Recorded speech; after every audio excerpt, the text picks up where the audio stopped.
Subscribe कीजिए आपके अपने YouTube channel education for CBSE को और बेल आइकन को दबाइए ऐसे ही वीडियोस देखने के लिए। दोस्तों आज के इस वीडियो में हम लोग बात करने वाले हैं क्लास 9 चैप्टर नंबर 4 जिसका नाम है अ ट्रूली ब्यूटीफुल माइंड। तो चलिए इसे स्टार्ट करते हैं। देखिए, इस चैप्टर में पहली बात बताई गई है आइंस्टीन के बारे में। दूसरी बात, इस चैप्टर में क्या सीख दी गई है। इस चैप्टर में हमें ये सीख दी गई है कि कई सारी सीख दी गई हैं आइंस्टीन के माध्यम से, लेकिन जो सबसे उनमें से मेन है वो ये कि जरूरी नहीं जिससे हम उम्मीद कर रहे हैं वही मतलब कि हमें बेटर आउटकम दे। अक्सर वही लोग कामयाब होते हैं जिनसे किसी को कोई उम्मीद नहीं होती है। तो ये हमें बहुत ही ब्यूटीफुल यहाँ से इनसे मिलता है। तीसरी बात, ये यहाँ पे हमें आइंस्टीन के जीवन से रिलेटेड बहुत ही सारी चीज़ें देखने को मिलती हैं। तो चलिए अब हम लोग इसे धीरे धीरे पढ़ते हैं, स्टार्ट करते हैं। पहले तो बात करते हैं इनके जन्मदिन के बारे में। तो आइंस्टीन का जन्म हुआ था 14 मार्च 1879 को जर्मन सिटी ऑफ उल्म में इनका जन्म हुआ था। और जो आइंस्टीन का नाम है जैसा कि यहाँ पे दिया गया है, ये साइनोनिम है जीनियस का। अब ये कैसे जीनियस का साइनोनिम बना, इसके पीछे इन्होंने कितनी मेहनत की, वो सब आज की इस वीडियो में हम लोग देखेंगे। तो बात करते हैं।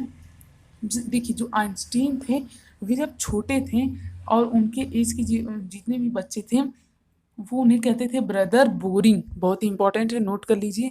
कहते थे इन्हें ब्रदर बोरिंग। अब ऐसा इन्हें क्यों कहते थे? क्योंकि इन्हें उतना ज़्यादा इन बच्चों के खेल में इंटरेस्ट नहीं था। मतलब कि जैसे वो बच्चे थे, अब भाई कोई दौड़ रहा है, कोई फुटबॉल लेके दौड़ रहा है, तो कोई क्रिकेट खेल रहा है, तो इन सभी खेलों में इन्हें उतना इंटरेस्ट नहीं था। क्लियर?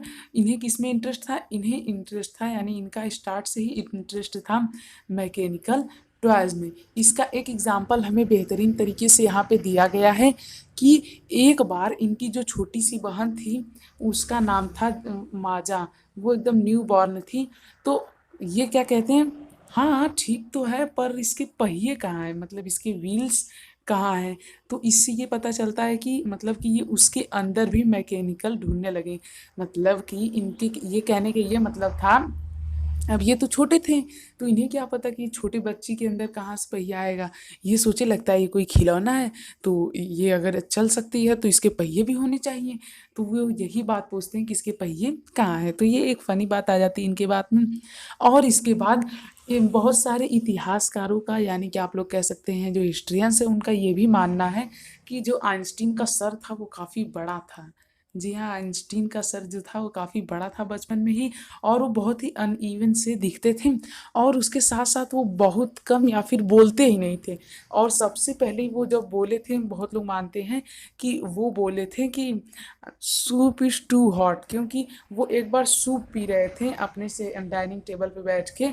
तो वहाँ पे उन्हें जो सूप रहता है वो काफ़ी गर्म लगता है, तो उसके बाद वो चिल्ला उठते हैं सूप इज़ टू हॉट। और जब उनसे पूछा जाता है अब तक तुम क्यों नहीं बोले, तो कहे क्योंकि अभी तक सभी कुछ ठीक चल रहा था। इसके बाद क्या होता है कि अब देखिए बहुत इंपॉर्टेंट बात आ जाती है। एक बार हेड मास्टर जो रहते हैं किसके स्कूल के, आइंस्टीन के स्कूल के, ये बताते हैं कि आप कुछ भी कर लीजिए। इनके पेरेंट्स से कहते हैं आप कुछ भी कर लीजिए, आइंस्टीन कभी भी सक्सेस नहीं होने वाला है। और आप लोग देख ही सकते हैं आज कितना सक्सेस नहीं हुए हैं। क्लियर? यदि आप लोग यहाँ तक आ चुके हैं तो प्लीज़ हमारे चैनल को सब्सक्राइब कर लीजिए। सिर्फ एक ही तो रिक्वेस्ट है आपसे, कर लीजिएगा। देखिए, बात करते हैं इनके बारे में। तो फिर इन्होंने मतलब कि आइंस्टीन हमेशा बैड स्टूडेंट थोड़ी रहे। फिर उसके बाद वो अपनी स्टडी में इम्प्रूवमेंट किए, तो इन्हें साइंस और मैथ्स में बहुत ही ज़्यादा मतलब कि इंटरेस्ट इनका जागा। और इसके बाद ये स्टडी तो ठीक ठाक कर रहे थे, पर इन्हें रूल्स और रेगुलेशन बहुत ही घटिया लगते थे। ये रूल्स के बहुत ही ज़्यादा खिलाफ रहते थे।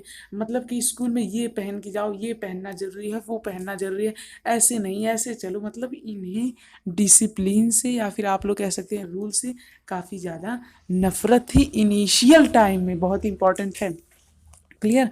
और ये उसी के चक्कर में कभी कभी अपने टीचरों से भी झगड़ा कर लेते थे, मतलब कि उनसे वाद विवाद यदि आप लोग यहाँ तक आ चुके हैं तो प्लीज़ चैनल को सब्सक्राइब कर लीजिए, बिल्कुल ही फ्री होता है। भले ही नोटिफिकेशन मत ऑन करिएगा पर प्लीज़ सब्सक्राइब कर दीजिएगा। ठीक, तो यहाँ पे बात करते हैं। देखिए, इनकी जो स्टडी है वो हुई थी स्विट्जरलैंड में। क्यों? ये पहले मुनीच में पढ़ते थे, मुनीच में पहले पढ़ते थे, पर बाद में आ गए स्विट्जरलैंड में, क्योंकि यहाँ पे इनकी तरह था, मतलब कि उतना ज़्यादा रूल्स रेगुलेशन नहीं था। हाँ, रूल इन्हें भी पसंद थे पर ज़्यादा रूल्स नहीं पसंद थे। जैसा कि आजकल के स्कूलों में आ गया है, हमेशा हैंड बैग करके चलना है, यदि चल रहे हैं तो हैंड बैग करके आप लोगों को चलना है।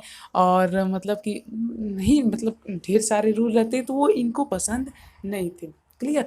तो इसके बाद इनकी जो इंटरेस्ट था वो साइंस वाइंस में मतलब ज़्यादा आया। अब इसके बाद बात किया जाता है इनके लाइफ के बारे में। देखिए, इनका जो इंटरेस्ट था वो एक फ़िलो यानी इनके एक मित्र में आया, माइलवा नामक मित्र में आया।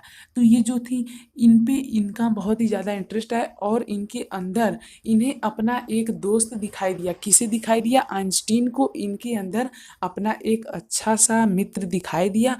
और इसके बाद ये मतलब कि जो ये थे आइंस्टीन, ये इसके साथ मतलब कि इनका संग रहना पसंद करने लगे। क्लियर? तो उसके बाद क्या होता है कि अभी तक जो आइंस्टीन है वो क्या है, वो बेरोजगार हैं। जी हाँ, ये एक बेरोजगार हैं अभी।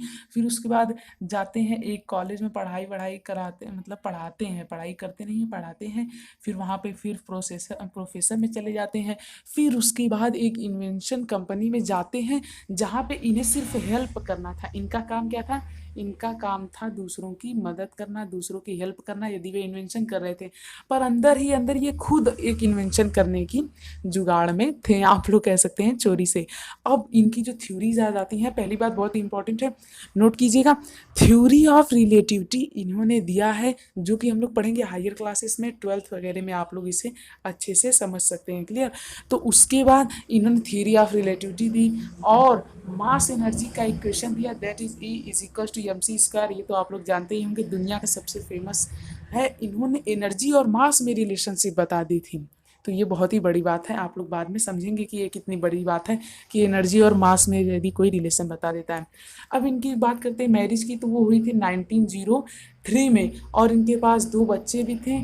और इसके बाद 1919 में इनका तलाक हो गया, 1919 में इनका तलाक हो गया। और फिर इसके बाद ये अपनी कज़िन इल्सा से इनकी फिर से मैरिज हुई। और एक बार क्या होता है, और एक बार की और घटना यहाँ पे बताई गई है कि ये फ्रैंकलिन रूजवेल्ट को, जो कि प्रेसिडेंट थे, उन्हें लेटर लिखते हैं एटम बम के बारे में। एटॉमिक बम जो होता है उस समय बन रहा था, तो उस समय वर्ल्ड वार भी चल रहा था। तो एटॉमिक बम से जितना ज़्यादा हार्म होता किसी भी सिटी को, इसके लिए उन्होंने लेटर लिखा, पर इन पे कोई भी इफेक्ट नहीं पड़ा। किन पे कोई इफेक्ट नहीं पड़ा? फ्रैंकलिन रूजवेल्ट पे। क्लियर? समझ में आ रहा है ना?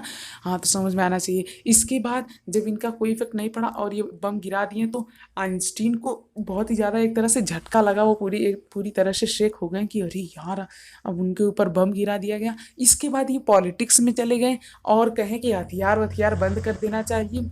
और इसके बाद जब इनकी मृत्यु हुई तो इन्हें वर्ल्ड सिटीजन से सेलिब्रेट किया गया, क्योंकि ये सिर्फ अपने लिए ही नहीं बल्कि दुनिया को बचाने के लिए भी कदम उठाया करते थे। तो ऐसे थे हमारे महान आइंस्टीन, जिन्हें हम इस फिगर से जानते हैं, पर इस फिगर इनका इससे हम नहीं जानते हैं क्योंकि ये बहुत ही रेयर फिगर है।